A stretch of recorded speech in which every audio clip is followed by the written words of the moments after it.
Suspect John Gacy. For the John Gacy mass murder trial. John Gacy.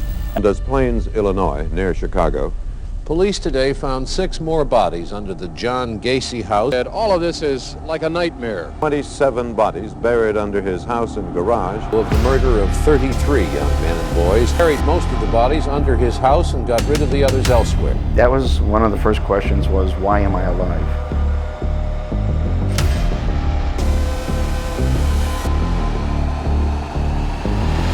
No one in Chicago could have imagined the events that occurred at this property in the 1970s. By day, John Wayne Gacy was a respected neighbor, successful businessman, a professional clown, and a huge community partner. By night, he was a murderer, preying on his victims around Chicago. How did Gacy get away with hiding 33 bodies in the crawl space of his house for years? How did police ultimately discover his evil secret?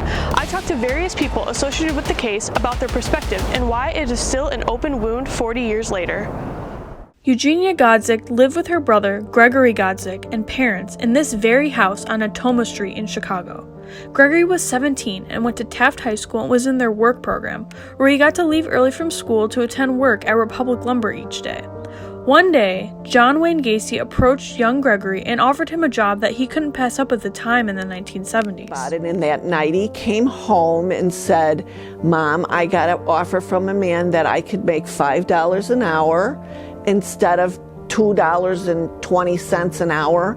And I remember him saying, we were sitting at the table eating dinner, and he says, "Oh, Mom, I'm working around his house and we're digging trenches or something." And my mother said, you're better than that. You don't need to do that kind of a job." And that was it. And then I don't know how many days after that he disappeared. Gregory disappeared shortly after starting work with Gacy digging trenches, which would ultimately become young boys' graves in his crawl space. On one Saturday after Gregory had a night out with his girlfriend and her mother, he never returned. And that morning I'm eating breakfast and my mother said, "Did you see your brother?" And I said, "No." And usually when my brother would come home, he'd always say, "I'm home," and he didn't. She called all his friends. They all, said, "We didn't see him." But he called the girlfriend first, and she's the one that said, yeah, he, said goodnight, and that was it. And he'd see her tomorrow morning. That was it. Eugenia and her parents spent weeks searching for Gregory, but at that time in the 1970s, he was categorized by police as a young runaway. Until they discovered his car not too far from Gacy's house unlocked and parked strange, they knew something was out of the ordinary for Gregory. We knew there was something up because his car was in this parking lot and his wallet and all the stuff was still in the car. And my mother said, there's no way he would leave his car here without his wallet. She went to Gacy's house and she asked him, "Did you see my son? I've got his time card here. He was supposed to work for you during the week." He goes, "Oh, I haven't seen him." "Oh yeah, he left a message on my voicemail." My mom said, "Well, let me hear the voicemail." He goes, "Oh, I erased it." 2 whole years went by for the Godzik family of not knowing where their son and brother was, never suspecting John as a killer, and no answers or leads from police. Then, when news broke out about Gacy in December of 1978, the Godzik family got a knock on their door from police and said that their son was the 4th body to be pulled out from the crawl space. Old footage of Eugenia's mother shows the shock but comfort of finally knowing what happened to their son. I can't help it. I cry all the time because I'm happy that they convicted him. I hope he does get the electric chair.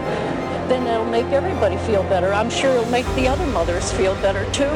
The Godzik family knew it was their job to attend the trial and stand up for who Gregory really was, and to put John Wayne Gacy into prison for what he did to Gregory. When we were in the court, they would say things like, "Oh, it's okay, those kids were gay. That's one way you get rid of all the gays." This is before all the stuff that came out. And my mother said, "I know my son's not gay," and we went to court every day. And she said, "I have to prove to them my son was normal as normal can be, and that man was the crazy, not my son." He did work directly for John Wayne Gacy. Mike Nelson was just 13 at the time John Wayne Gacy approached him and asked him to mow the lawn at the apartment complex Gacy was a maintenance man at, located at 6114 West Miami. Since Mike lived across the street, he took up his offer and worked for John directly until he was 17. The whole time Mike was working for him, he had no idea the gruesome crimes that Gacy was committing, and didn't end up finding out until he was 35 years old. Although Mike did not understand what was going on at the time, looking back on it 40 years later, he recalls strange details that he didn't exactly have answers to, including holes being dug around the property and getting filled up at night, as well as a remodeled parking lot that was dug way deeper than it should have. They took out a gravel parking lot to put in a blacktop parking lot. You wouldn't dig down 6 to 8 feet to put in a blacktop because you want the compressed soil and such that's underneath it for the stabilization of the blacktop. All of the basement windows that I used to work down there were blacked out one day, and a maintenance man would have no reason to black out windows. There was also concrete that was poured in the basement overnight again, and I don't know how deep the concrete is, but there was concrete that was poured down there, and there was no reason for concrete to be poured down there to the best of my knowledge. There were trenches that were dug in the front property. It was 2 o'clock in the morning, and he looked out the back window and he saw John Gacy on the back end of our property with a shovel.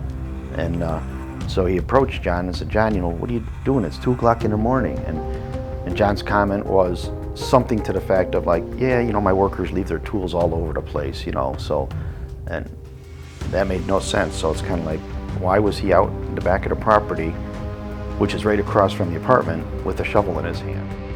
She'd look out and she'd see John, out on the front lawn, and she'd go, "Oh, it's just John," so they didn't worry about it. All those things lead to the fact that there's too much suspicion and there's got to be something there. Mike shares with me his feelings when he first found out who John actually was, almost 15 years after he had worked for him. One of the first questions was, why am I alive?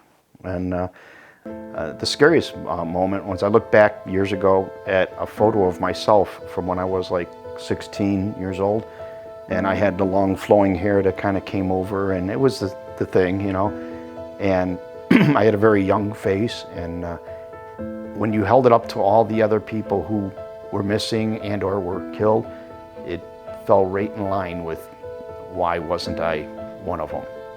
It was a very scary feeling. John Borowski is a Chicago-based documentary filmmaker who is currently working on a John Wayne Gacy documentary. John knows the ins and outs of this case, and he shares with me different perspectives and what is the most important to understand while looking at this case. The biggest part of the Gacy case is him being gay. Yeah. The biggest piece. It all comes back to that. Yeah. And not only that, but the times he grew up in and the times he lived in. 50s and the 70s, you had, being gay, number one, was against the law. If you were gay, you could be arrested. So he had to hide that. His repression of that desire, caused him to cover up who he really was. And think about it, what did he do with the boys that he killed? He covered them up too. No one knows. In the end, because of his actions, what he did, he was an evil person. It wasn't, he had no mental issues whatsoever. There was nothing wrong with him physically or mentally. He would fake heart attacks. He said he had issues. There was nothing. When he was looked over in Waterloo and in Chicago by psychiatrists, and he had EEGs, EKGs, there was nothing wrong with him. So everything he did was for his own pleasure and was a choice by him to make. I would tell him that I understand how difficult it was growing up gay, being gay in the 50s, 60s, and 70s. I understand that. And I just wish that he would have found another outlet, or accepted that and embraced that about himself. But I think he was just living a whole different set of lives, and he was brought up rough, and rules didn't matter as time went on, So what drives a person to that? Who knows, And my mother said, I have to prove to them that he was a person, not just a thing.